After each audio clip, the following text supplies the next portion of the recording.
ನನ್ನ ಹೆಸರು ಶಕುಂತಲಾ ನೀಲಕಂಠ. ನನ್ನ ಹೆಸರು ನಂದಾ ಹೆಗತ್ತಿ.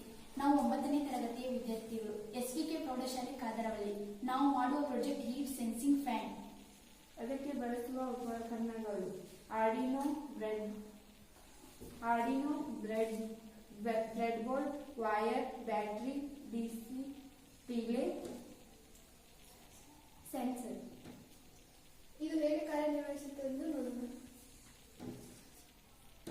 ಸೆನ್ಸರ್ ಹತ್ತಿರ ಟೆಂಪರೇಚರ್ ಕೊಟ್ಟಾಗ ಇದು ಫ್ಯಾನ್ ರಿಲೇ ಹತ್ತಿರ ಆದೇಶ ಕೊಟ್ಟು ಫ್ಯಾನ್ ಆಟೋಮೆಟಿಕ್ ಆಗಿ ಆನ್ ಆಗುತ್ತದೆ.